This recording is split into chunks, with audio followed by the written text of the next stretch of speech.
بەناوی خۆی بەخشندە و میهرەبان سڵاوتان لەبێ بینەرانی بەڕێز و خۆشەویستی کەناڵی ئاسمانی پەیام لە ئاڵلقەیەکی نوێی بەرنامەی ڕازی تەمەن و لە شاری هەولێر لەگەڵ بەڕێز کاک دکتۆر ئەحمەد بالیسانی کەسایەتی ئاینی و ناوداری هەرێمی کوردستان پێتان شادەبم. کاکتۆریان سڵاو لەبێ زۆر سپاس بۆ ڕەخسانیەم. عەلەیکوم سەلام. سڵاو لە تۆش بێ سپاس. زۆر سپاس. کاکتۆر پێم خۆشە سەرەتا لە زاری خۆتەوە خۆتمان پێ بناسێنی، ساڵی چەند لەدایک بوویت، لەکوێ لەدایک بوویت؟ من طبعا أحمد محمد طه بالساني. نام أحمد كور الشيخ محمد بالساني ما شيخ محمد كور الشيخ طه بالساني ما إتر خانة دكان من باو باپیر من همویان شيخ وملابوينا ما مسا ملا كريمي مدرس رحمة إخوائي لبي كان بابو مفاتكر وتاري چدال وتاري كيدا فرموي پنزا پشتا أو عائلة يعني إنساني جاهليان تيدا نبوه پنزا پشتا أو أنا هموي زانانا وزاناي عينينا ومدرسيان هبوه مدرسي ومزقفتيان هبوه لقديم هو موالدم حقيقة كاتي خوي لبالسان بولد بما أمن لدايق بما بلا موالدك لا وكو الأوراق الرسمية للجنسيات بيرن لدفتر نفوس بپنزان إسلامه 1950 بلام لا باكم دي فرمو أتو پنزاني تلو هشتي ترى ما بقول ما أنا بوت شيء شاو عمري قوري أكيد وانش في خوش بحر عمري كم قص كتر باو كأوشتنا ببيش دخينا بباش بيخي بس نفسيا إنسان بيخوشنيا قوري ترديا بقوتر لموالدي خوي باكم أي فرمو أتو موالد سلو هشتي دايش شم توزي خلافي هيبون يقولنا خير وكو حساب يكرد بقصي داكم موالد سلو نوبو سلو نوما إتر احتمال أقصي باكم مظبوط تربيت سوكا أو زانابو بليك دانوي أو احتمال ورتربو بلا ليك دانوي دايكم. بله إتر أو هاي موالدكم. بله. كاكتور جياني منالي وهر لبالسان بوا يا هاتونتا. نعم هي جياني مناليم لبالسان ندي سوكا من أمر 2 سال بوا تسوينا بياري. وهيت ما حتى بو آخرانا قورب بالسان ما ديتو بالسان ما هرنا الناس وأنا ما نزاني بالسان سونا وكوا بس يترسونا بيارا بحكم أوي بام رحمة إخوائي اللي بي لبيارا داوان اللي بيتا مدرس لمدرسي إيه بيارا بله شوني موصى عبد الكريم مدرس بله باش وكما مستا ملا عبد الكريم مدرس حرق الاندراع لغين دري حقيقة بيان بجيهشت اتر داوي باب ميان كرد لزي او ببيتا مدرس بيعرا وبيتا خطيب وإمام وخطيب ومدرس بله ما هو صالين بابيري برستان بلين الشيخ طه بالرحمة به وابزانم بهوي الرخاني خانو ووفاتك بلت اتر خانيا كي توزي متواضع بوا خانيا شي دروس كرديا خانيا كشي وات على او يعني امكانيتي نبوا خانيا شي بتو باش دروس كاو بناغا كي تواو نبوا وقتك سقرتي هاتي خانيا كبكويت انه شهراتي تدري كتشي هبا كتكي لنا دلاقي بوا لنا دلاقي دانيا لفكريت اترقايا تو كتكي بيني تدري خانيا كي بصداقتي اتر وفاتي كرل خوي امري خوي لو كاتب بله صالي تقريبا سي 1930 بله ما وصل بيشوي بما سرجاني خوت وابزام جاري باوچ رحمتيتان ما وصل الملا محمد بالساني لبالسان وتاريك يا بويا كم جار بزماني كردي جعل له تاريا دو كسي قوري او شو او ناوتي بيني طاونا خوي لبالسان مامي قورم شي علي بالساني خطيب ولا بالسان وكانت خوي ما مستعى كان كردستان هوي بعربي خطبه يعني دا بكردي خطبه يعني دا خطبه شان لكتابك دا كتابك ابن النباتمو عندكو او جامع الخطاب لابن نبات اشتشي واو او صدفه مام رحمه اخوالي بين خوش كوت كان خوش كانت بابا بيفرموك وفرموي محمد توبرو خطبة لبعتي بدا بابشم يا كم زار كخطبة دا ألوي وكوتشيلي مامو بو بە کوردی دەستی پێ کرد بە کوردی خوتبەیدا کە خوتبەکەی بە کوردیدا دوو ئاغا هەبوون ئەمە بالیسان دوو بەشە بەشی میروسیان و بەشی میر مەحمەریان میروسی یعنی میر یوسفی میر مەحمەری یعنی میر محەممەدی جارە لە کۆنەوە ئاغای ئەو لای ناوی یوسف بووە ئەو لاش ناوی محەممەد بووە بەشی میروسیان ئاغای خۆی هەبوو بەشی میر مەحمەریانیش ئاغای خۆی هەبوو مزگەوتەکە لە ناوەندی هەردوو لابوو لە ناوەندی هەردوو لابوو سێنتەر بوو ئاغای هەردوو لا ئەهاتن نوێژیانە کرد لە مزگەوتی و قسەشیان لەگەڵەیەک ناکرد و وەکو بڵێ دوژمنی یەکتبوون و ڕقیان لە یەک بوو لەسەر چی نازانم تەبعاً کە بابم خوتبەکەیدا بە کوردی کە خوتبەکە تەواو بوو ئەو ئاغا هەردووچیان هەستان لە جێی خۆلۆ یەکتر و یەکتریان ماس کرد و ئاش بوونەوە حەقیقەت پێک هاتنەوە بەس لەسەر ئەو وتارە بە کوردی بەس لەسەر ئەو وتارە کە بە کوردیدا تا کە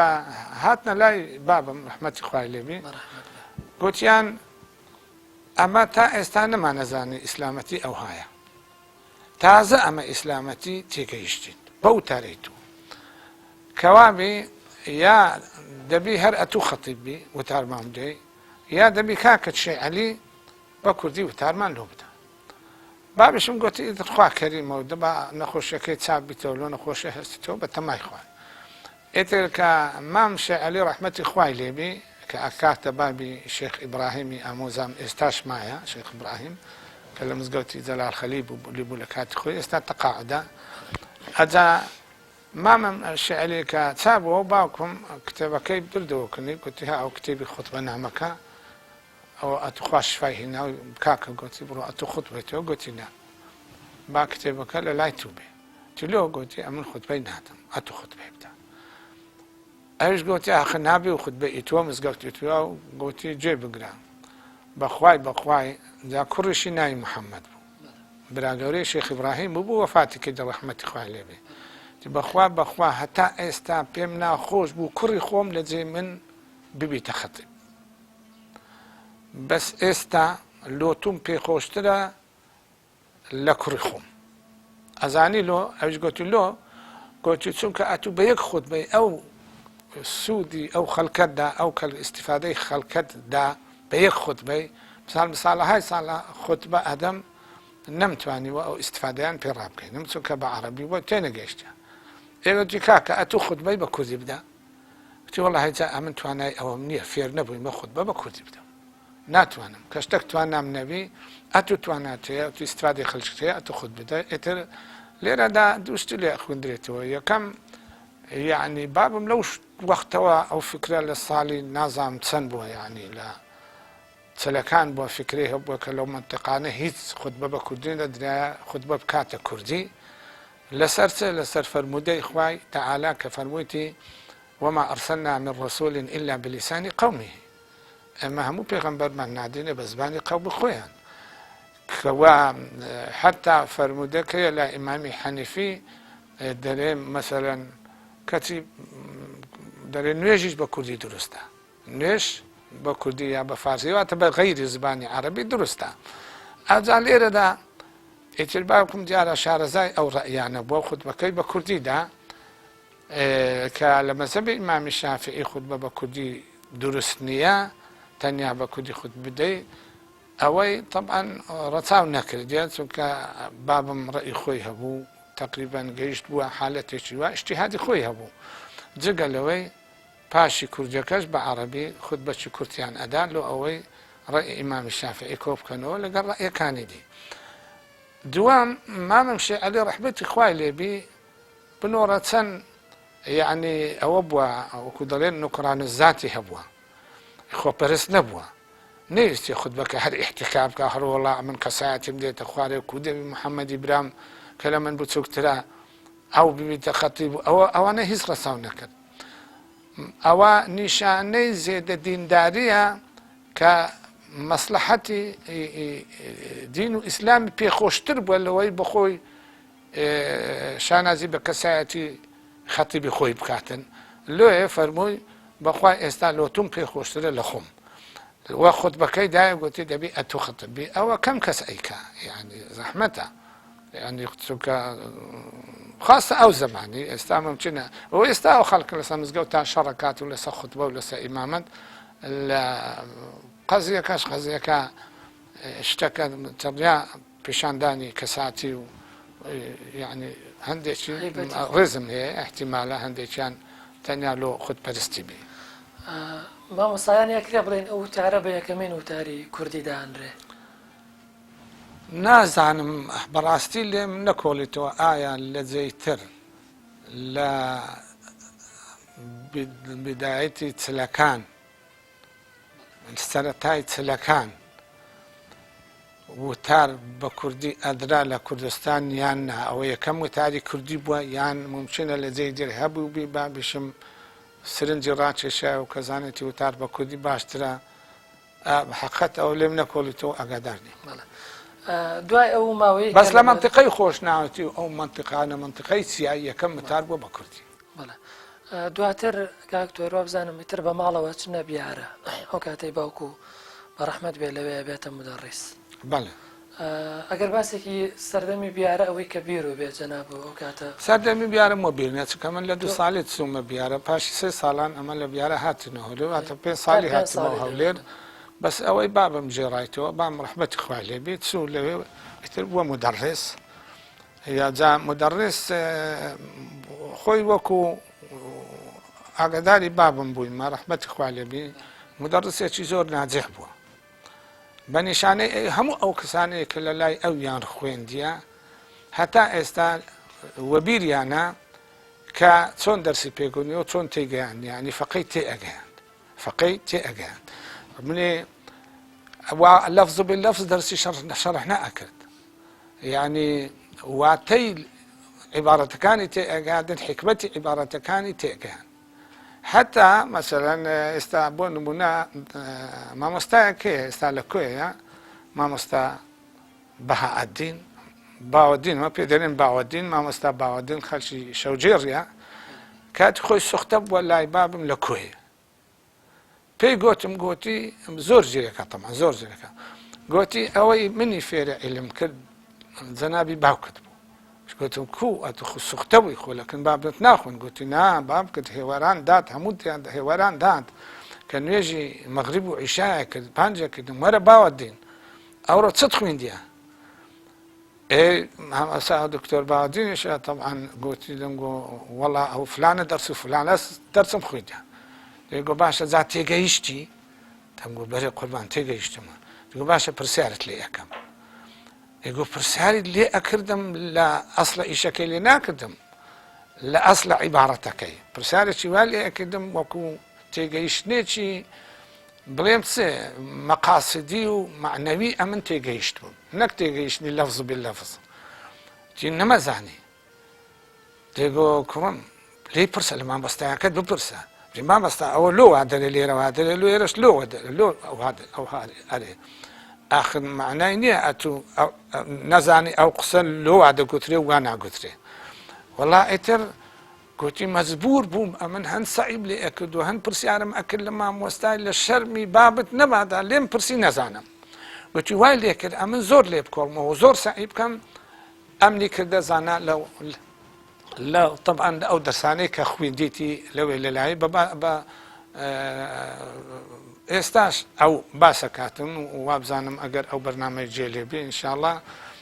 تەصدیق بکات و کە بەخۆی لۆمنی جێڕاتەوە ئەو لە بابم نەبیستە لە مامۆستا دکتۆر بەهاءەدینم بیستە ئەجا لێرەدا بابم تەبیعاتی وا بوو یعنی واتەی یعنی عیبارەت و شتیوە معنایەکانی لۆ تەڵەبەکان بە شێوەیەکی باش لێکرداوە شتێک ئەگەر وا نەبا دەیفەرموو ئەو قسە باوەڕ مەکەن وان نییە مەسەلەن لە کتابێک هەیە دامات لەسەر فیقهی حەنەفی لەو کتابەی دەرێت دروست نییە ژنی حەنەفی بدرێتە پیاوی شافعی لۆ دەڵێت چونکە ئەوانە لە ئیمان ئیستیسناعەکەن دەرێن ئەنە مؤمن ئینشاء الله قبوولەکەن ئەمە دروست نییە طبعا باب ڕەسەن بە تەڵەباکان یەکگوتن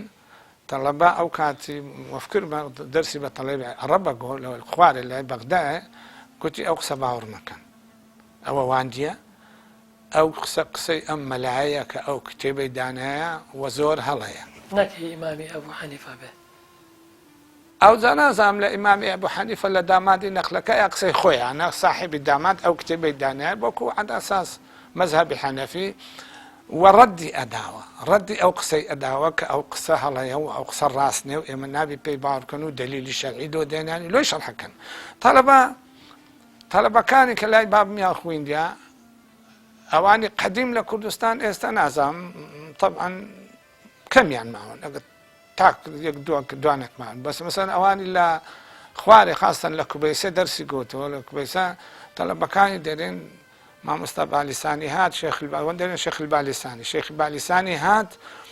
یعنی چاوی ئێمەی کردووە ئێمە ئەو هاتسامان قوچا بوو هەر لەبەرمانە کردو متولی گوتی ئەو تێگەیاندن ئیسلامەتی چییە علم چییە فقه چییە حتا عەرەبیەکەش دەیگووە عەرەبیەکەی بە شێوەیەکی وان پێی ئەگوتین ئەمە ئەو شتانە من نەبا چاوی ئێمەی کردووە یعنی دنیایەکی زۆر فراوانی لە ئێمە کردووە ئیتر باکم ڕەحمەتی خوای لێبێ تەبیعاتی وا بوو یعنی ئەو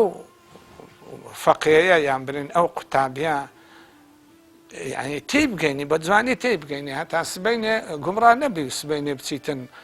خەڵکانی دی تەئسیری پتێ بکەن چونکە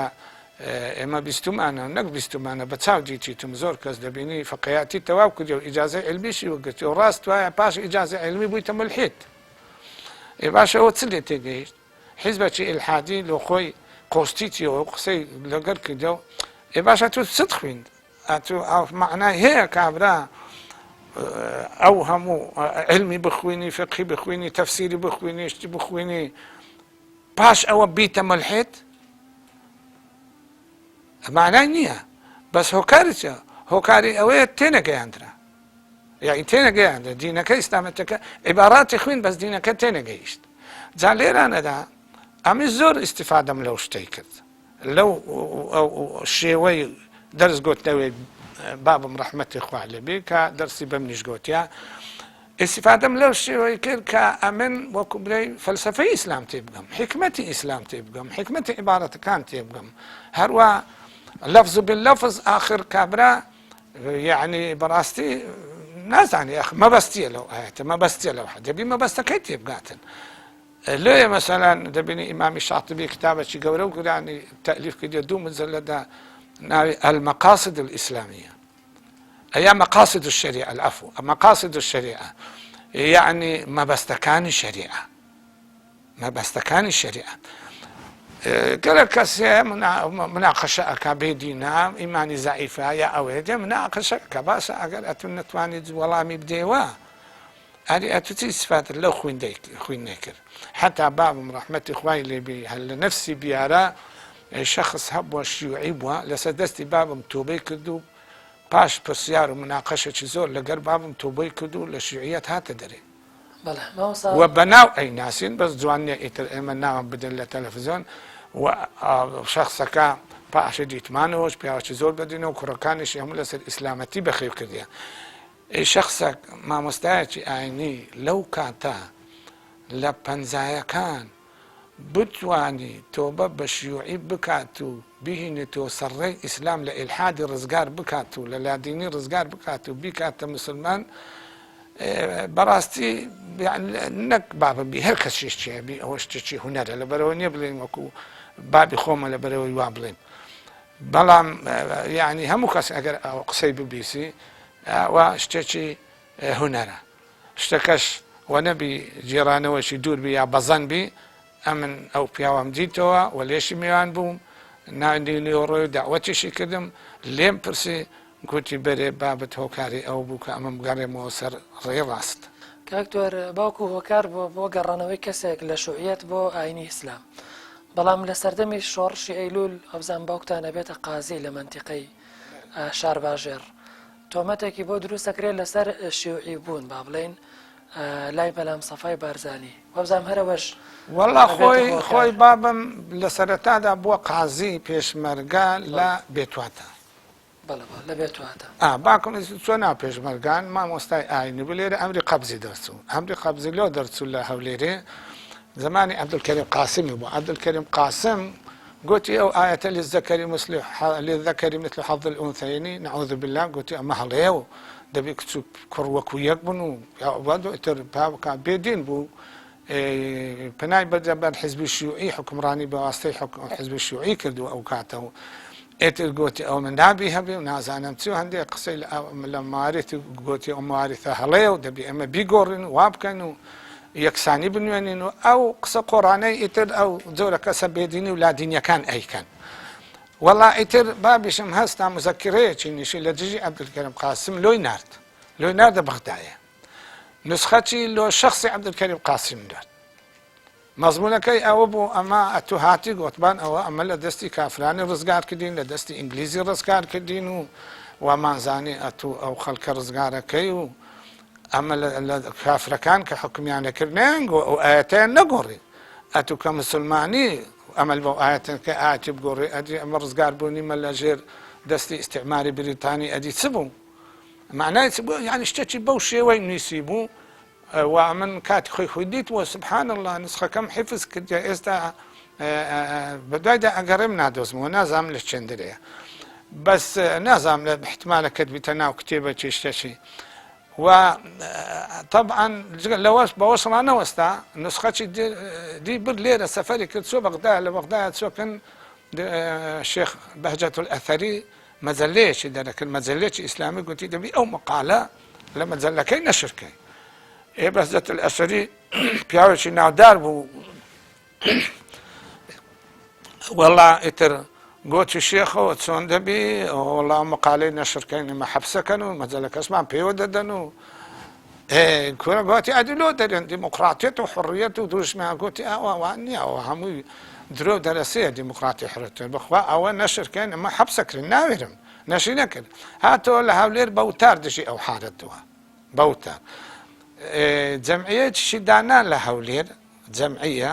جەمعیەت ڕجال الدین الأحرار واتە جەمعیەی پیاوانی ئاینی ئازاد طبعا ئەو کاتەش مامۆستایانی ئاینی زۆر ڕخنیان لەو شەی ئازاد هەبوو چونکە لادینیەکان و شەی ئازادیان بەکاردینە وەڵا مامۆستا بانیزانیش بوو تە لادینی و نازانم چ ئیتر والحاصل ئیتر تۆهمەتباریان کرد ئەوە هەمووی بووە هۆکار کە ئەمری قەبزی دەرچی لە حکومەتی عەبدولکەریم قاسم زمانی ئەوە متەسەڕفی هەولێرێ ئەو کاتە نەیانەگۆ محافز دەیانگۆ متەسەڕفی هەولێرێ بەدرەدین عەلی بوو بەدرەدین عەلی پیاوەکی زۆر زاڵم بوو زۆر توش بوو یعنی ئەوەی گرتبای حەقیقەت مانی زەحمەت بوو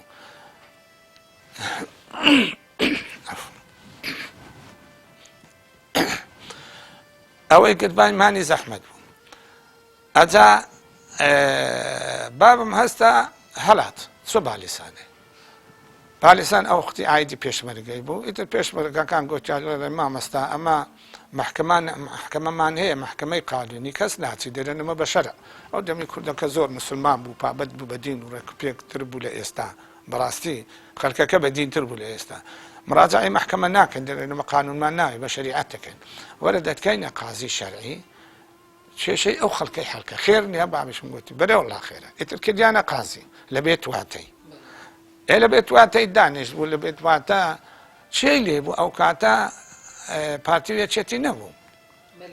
جەلالی و مەلایش نەبوون هیچیان نەبوون یەک بوو حزبی پارتی دموکراتی کوردستان کە مەلا مستەفای بارزانی ئەو سەرۆکی حیزبەکە بوو مەکتەبی سیاسی هەبوو ئیبراهیم ئەحمەد و ئیمام جەلال و ئەمەر دەبابە و ئیتر ناوەکانی نازانم وەبزانم ئەو فکرم نەمایە وابزانم مەلا ئیسماعیل کە پێیان دەگۆ مەلا ماتۆر بە ناویانە بردو بە ئاخیر بووە وەزیر لای سەدامی ئەلێرانەدا ئەوانە وەکو حکوومەت وابوون لەوێ ئەویش وەکو برێ قازی ئەویش وەکو حکوومەت بوو هەمووی وابوو شەوان پێکەوە دائنیشتون یا قسەیان نەکردون نەی ئەزانی لە پارتی لە ناوە خۆ خەتێک بوویتە دوو خەت خەتی مەلا مستەفای بارزانی و خەتی مام جەلال و ئیبراهیم ئەحمەد و خەتی مام جەلال ئەو هەنەی ئەزانی هەر ئەگەداریش نەبوو ئێتر دیارە کابرایەک هەبووە منافق بووە بخۆتە زانی منافق لەو شتانە لە قۆزنەوە تەقریری نووسی بوو لۆ جەنابی مەلا مستەفای وەڵا شێخ محەممەد بالیسانی ئەوە جەلالیە بەڵگەی ئەوەی لەگەر مەلا ماتۆر و عومەر دەبابە و ئەوانە دادەنیشی طبعاً بەڵگەیەکی زۆر زعیفە ینی فەرزم ئەمن ئێستا چوم لە ناو مەزموعە مەسیحیەکان دانیشتمە لە قسەم لەگەکردن وا من خۆم فعلا عسکەریە برادرم مەسیحی بوو برادری لەک پێکەوە بووین و دەگەڕاین لەگەڵ دانیشتن بە هەندێک دەبمە مەسیحی بەس ئەو کابرا یعنی یا کوردبین بووە یا منافق بووە بەلا مستەفاش ئیتر یعنی وا دیارە خۆش باوەڕ بووە ئەو کاتی باوڕێکی شتێکی لە دڵی هیچ ئیزراعاتی وەرنەکرد شتێکی لە دڵی پەیدا بوو ینی گومانێک دروست بوو و بەڕووشی دانەینە ئەگەر بەڕووی بابمی داهینا بە زۆر باشتر بوو بام ئەیتوانی دیفاعی لە خۆ بکە بەڕوشتی دانێن وەڵا ئیتر لە هیکران شتەکە تەقیۆ و جەلالی و بە ئەوانی لەگەڵ مەلا مستەفای مانەوە پێیان گوت مەلایی ئەویشی دیچە پێیان گوتن جەلالی و بۆ شەڕ و دەرکران و چوونە ئێرانێ ئەوانەی جەلالیەکان چوونە ئێرانێ ئەوە لێرەمانەوە کە پێیان دەگوتن مەلای کە ئەسڵا برێن پارتی دموکراتی کوردستان بوومانەوە ئێتر لێرانە بابم نەچوە ئێرانێ چووکە جەلالی نەبوو مەلایش نەبوو مەلایەک بوو قازی بوو خزمەتی کوردستانە کرد و خزمەتی پێشمەرکەیە کرد و ئەو علاقەی نەبوو سیاست ئەو سیاسەتە چییە هەر ئاگاداریش نەبوو کە دیتیان نەچوو ئەو زانیان ئەوە شتەکە هەڵەیە بەڵا لەگەڵ هەندێش نەقلیان کرد لۆ لای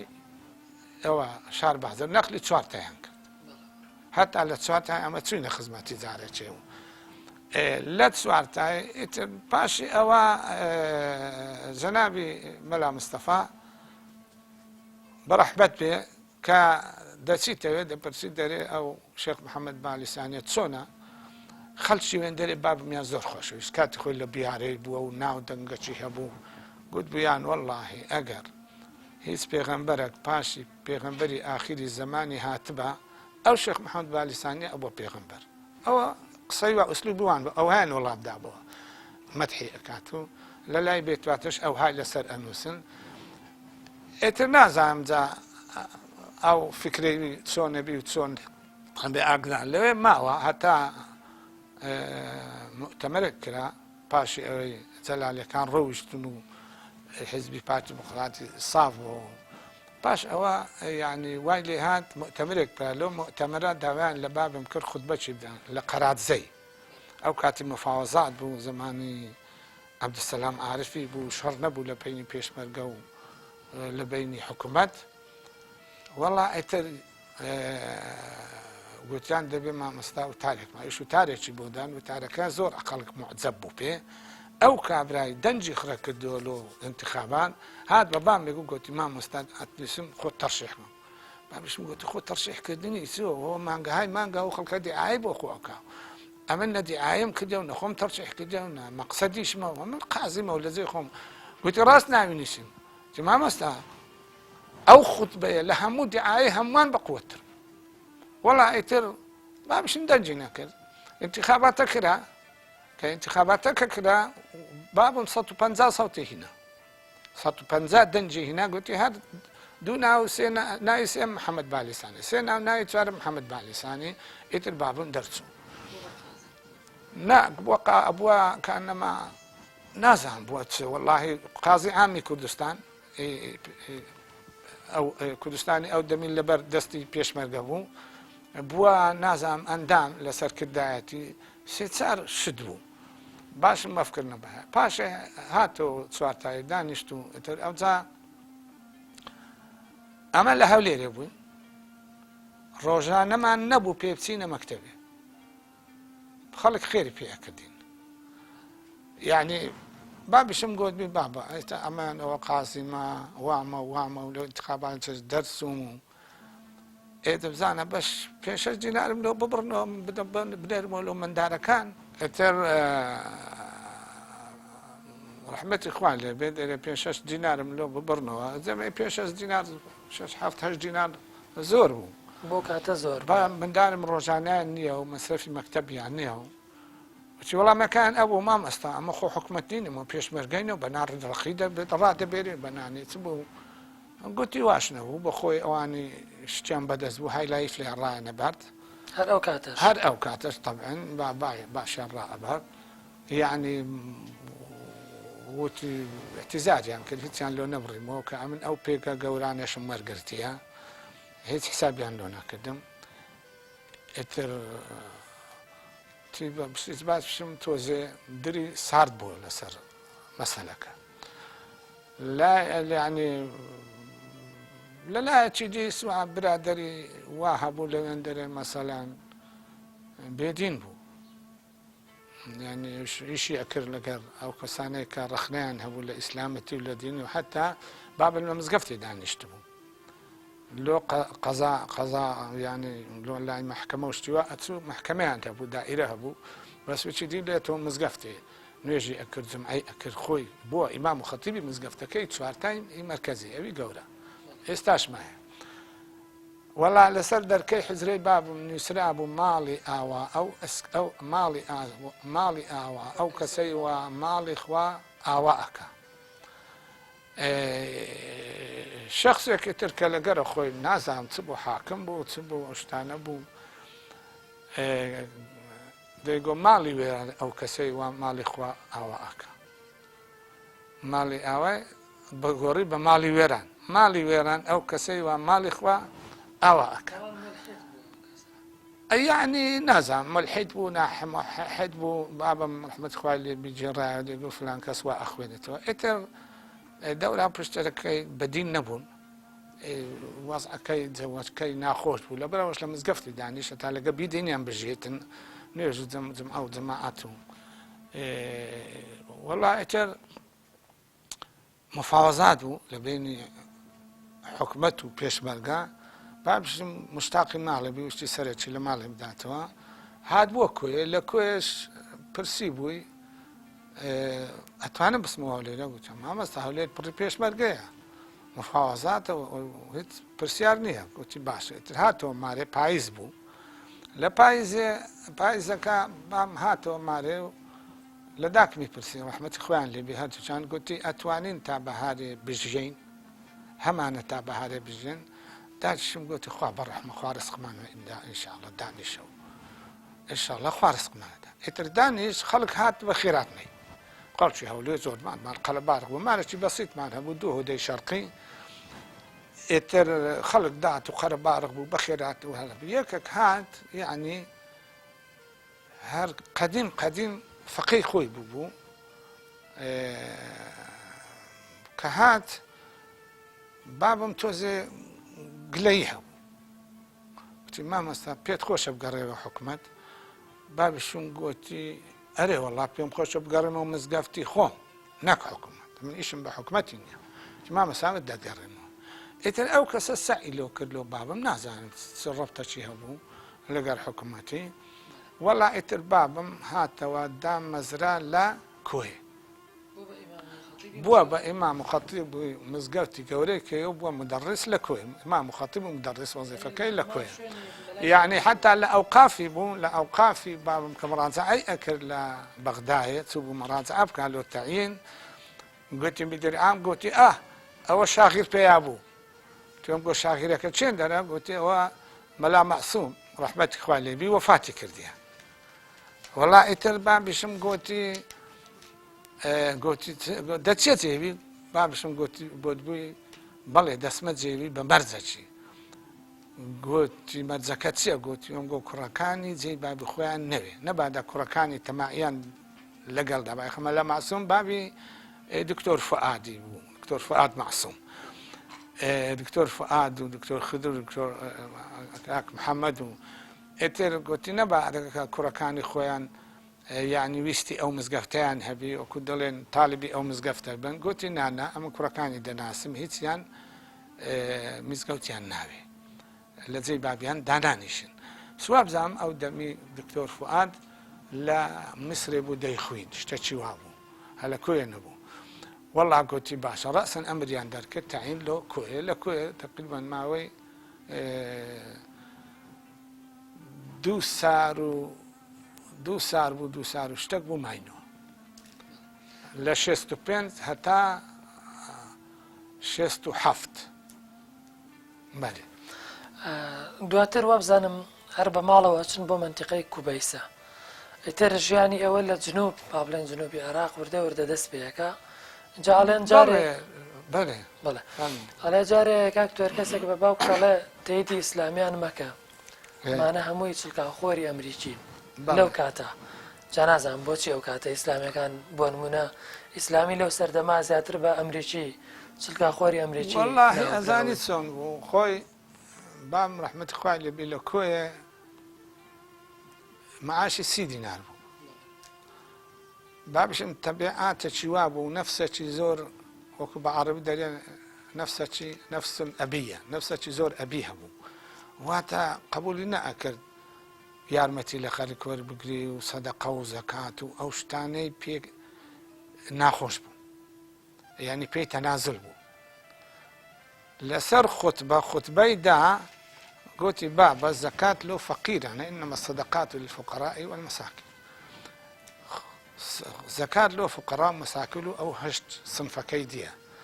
زكاة له ملا دا ندرى ولو شيخ دا ندرى ولو بياوي آيني دا ندرى بياوي آيني أجر فقير بو زكاة بده أجر فقير نبو خاني بري هبو وسع توابو زياني توابو زكاتي بيناشي أو وقت ترومبيل هندا نبو كو زمانه أو ترومبيل يشتنبو يعني لا بريمت لا هزار كسي يكس ترومبيلي نبو هذا وكو زمانته وخلك أغرب ترومبيلي هي والله اتبام دا قلت يكل بشكم كخاني مان بكريبو معاش مان سيدينا بو بابشم پیاوەکی ناودار بوو میێوانمان زۆر بوون لە ڕانێ و قەراتزە هاتن بستنە بەغدایە مەحەدماری مەبوو بۆ مەحەتە لەوێ میێوانە بوون دەبێ خزمەتیان بکەین لەوێ ئەهاتنەوە دیسان لە ماریمە ئیسراحەتیانە کرد والحاصل 200 دینار قەردار بوون کابرایەک هات فەقیەکی خۆی گوتی مامۆستا پرسیارێکی لێ کردم لەو کاتە سەفی چاری علمی بوو برایەکەشم لە خۆم گەورەتر بوو بەس بە سەبەب ئەوەی ئەو بڕک پاش کەوت بوو سەفی سێ بوو گوتی کوڕەکانت پاس ساڵێکی دێ ئەسنە کولیە ئەتوانی مەسرەفیان بکەیت لە کولیە بابشم گوتی وەڵا خوا کەریمە تا ئەو وەختی خوا کەریمە بەس دەبی پلانت هەبی ئەو کوڕانە ئەو تختی جامعە یعنی زانکۆ تەنیا لە بەغدایە هەبوو لەگەر مووسڵێ لە سلێمانیش یەک دوو کولیە کرابوونەوە گوتیوانە بچە شاران دەبی لای کمیەیەکی دەوری 10 دیناریان ئەوێ توماش 30 دینارە دەور بۆ دەوش لۆوی بنێری دوو کوڕەکان بچە کولێ چەند دەمێتەوە ئەش گوتی کوڕە ئەمە بەستت چییە ئەتۆ ئەو قسانە لۆچەکەی گوتی مامۆستا مەلایەک بردیە لە کوبەیسەی ئەو مەلایە یەک دنیا فەقیر لە پاش بەجێمایە 50 فەقیر لە پاش بەجێمایە هەمووی ڕێک و پێک بە کەس ڕازی نینە هەر مەلایەش زۆر زیرەکەن زۆر ئەوەیە ئەمن پێم گوتینە پیاوێکی وا هەیە ئەوە ڕازیانەکە ئەوانیش کەجا پیاوێکی دەوڵەمەند هەبوو گوتی وەڵا ئەمن زێدە لە معاشی حکومەتی ئەمیش معاشێکی ئەدەمێ وەڵا گوتی مامۆستاس نەسحەتی کرد گوتی لێ کوڕەکانت پێ ئەگەن لە بەغدایە نێزیکە دەرەچێن ئەو کێشە و مێشەی لێرانە هەیە شەڕ و شوڕ و ئەها حکومەت هات و ئەها جێیش هات و ئەها ئەو قتی برێم چە ئەو جۆن ئەها برێن ئەوانی پێیان دەگوتن جاش ئەها جاشەکان هاتن و ئەها پێشمەرگە هاتن و تی ئەو شوێنانە لەوێ نییە ئیسراحەتەکەی پارەکەشت بەشەکە وەڵا ئیتر لە سەمێشی باز میخوێن قەناعەتی بە بابم هینا کامە بچینەوێ وەڵا بابم موافقەتی کرد شەخص کابراش خەبەری نردبوو ئەو پیاوە دەوڵەمەندەکە گوت بێ من ناتوان بەس بکوێ چونکە هاتوچۆ لۆکۆی بە قافلە بوو لەبەر ڕێگروشتیوە چێشە هەبوون باس ئەمن تا کەرکوچێ دێم ئەوش با تا کەرکوچێ بێ ڕێکەکەین وا بزانم چوو لۆ کەرکوچێ و ئیتر ڕێکەتم گوتی ئەمن معاشتە دەمێ و ئەوش حکومەتش معاش دەبیتە 2 معاش بابیشم گوتی با مەرجەکی دیشم هێ گوتیجا شێخ ئیبراهیمی ئامۆزام ئەویش کە زاوامان بوو خوشتی من لایەوە یەک خوشکمان هەیە ئەوش لایەوە لە گوندی بوو تا ڕزگاری بکە گوتی ئەویشم لۆ تاعین بکە لەوێ بە مدەڕس گوتیان باشە پاشان کە چوو ئەو قافیش مەعاسی دیناری کردە 50 گوتی لۆتەکەنە 50 گوتی باشە کەوا لۆ لە کۆی لۆم ناکەنە 50 دەویست لۆی بکەنە 50 لە کۆی بنێتەوە گۆچیانە لە کۆی لۆت ناکەنی بەس بچێک بەسی لۆت دەکەینە 50 تەرتیبەشیان هەبوو ئیمام خەتیب مدەڕس تەدریسی جوداکەنەوە لە ئیمام و خەتیبی دەبیتە دوو معاشەکە ئەیکردە 50 ئەو فێڵیان هەبوو ئێ بابا ئەم پێم خۆشە لە کۆی بمێنەوە لە کوێ من معاشم لە کوێ پەنجابی ئەمن لۆچ بسمەک بەسێ گوتیان نالۆت ناکەنی ئەگەر نەچێوێ ئتحا وەکو خەڵک نەچوو وە کاتی خۆی لۆ یەمەن و لۆ لیبیا و شتا مامۆستایەکان چون تەدریس بکەن لۆی خۆیان پێ بگەینن ئێ باشە تقریبا وەزعێکی وامان توش بوو لە ژیانمان لە کۆیە زەیقەت بوو حقەت بابشم زەکاتی وەرناکردنە حقەتەن کۆیەکان یعنی پیاوە نەبوون لۆ قەزەی ئەگەر وە بوو یارمەتیانەدا بەس باوکم یارمەتی نەئەویست یعنی وەکو بە دەرۆزەی حسێبە کرد وەڵا ئیتر چوونە کوبەیسەوە فعلا لە ئاشەکەمان باش بوو ئەو 50 دینارێدانێ ئەو کە ئەوەش زیاتر لە 50 30 دینار 80 دینار زۆر بوو 20 دیناریشیان لۆ شێخ ئیبراهیمی بڕیەوە هەتا تەعینە بێ ئیتر دوای ئەو تەعین بوو خۆی نەقلی هەولێرێ کردەوە لێرانە مامۆستا بوو تا تەقاعد بوو ئەلێرەدا یعنی بە مدەڕس حتا ئەو کە نەقلی هەولێر بووە ئایدی تەربیە بوو چونکە مەدرسەی ئیسلامی ئایدی تەربیە بوو ئیتر 4 ساڵ لە کوبەیسەمانەوە بام دەرسی پێکەوتن 4 ساڵ هەموو پێگەیشتن و علومەکەیان تەواو کرد و گوتی بەسەجا ئەمن کوبەیسە دوورە و غڕبەتەوە من کەس نابینم خەڵکم خزم و کەس و دۆست و برادەرم ناگەنێ پێویستە یعنی ئەمن بسمەوە بەغدایە ئیتر لە ساڵی 70 هاتینەوە بەغدا ئیتر لە بەغدامان لە بەغدا حەقیقەت خەڵکی بەغدایە بابمیان زۆر خۆشویست حتا فتوە بەمطمئین فتویان لە بابم وەرنەگرت با مطمئین نەبوون بەکەم بەمەلای خۆیان ڕازی نەبوون بەمەلای خۆیان ڕازی نەبوون چونکە بابم لەبەرەوەی سیاسی نەبوو پەیوەندی بە حکومەت و ئیتیجاهاتی سیاسی نەبوو مستەقیل بوو یعنی دینداریەک و وەک و زانستداریەکی محاید بوو هیچ علاقی بە خەڵکدا نەبوو حەقیشی ئەوە کە حەق هاتبە حەقەکەی ئەوە لەبەر ئەوە خەڵک خۆشویست فتویان زۆر لە ئەوەرە گەر لە خەڵکی تریان وەرناگرن هەتا ساڵی 95 وەفاتی کرد ڕەحمەتی خوای مامۆستا تەبەن کاتی بەرنامەکەم تەواو بوو بەڵام ئەوە بزانم جەنابی باوکو هەر لە بەغدا تەفسیری سوورەتی ئەمە نووسێ بە دیاریەی نێرێ بۆ عیزە دووری ئەویش پێڵێ لە 30,000 کتێبی ناو کتێبخانەکەم ئەم تەفسیرەی تۆم لە هەمویان پڕ بایەخترە وەبزانم هەر ئەو دیدارەشی لەگەڵ ئەوە جەنابی باوکو تووشی کێشەیەکە ئەمانە و کۆمەڵی بەسەراتی تری ژیانی جەناب و ئینشاءالله لە ئەڵقەی داهاتووە پرسیار و لێیەکەم بۆی بینێرانی بەڕێزیش ئاشنا بن پێی لێرەی ئەڵقەی ئەم جارەمان بەم شێوازە کۆتایی پێێنین بینەرانی بەڕێز و خۆشەویست تا ئەڵقەی داهاتوو خۆیان بێ پێتان شادەبینەوە تا ئەو کات بەخواتان دەسپێرم خواتان لەگەڵ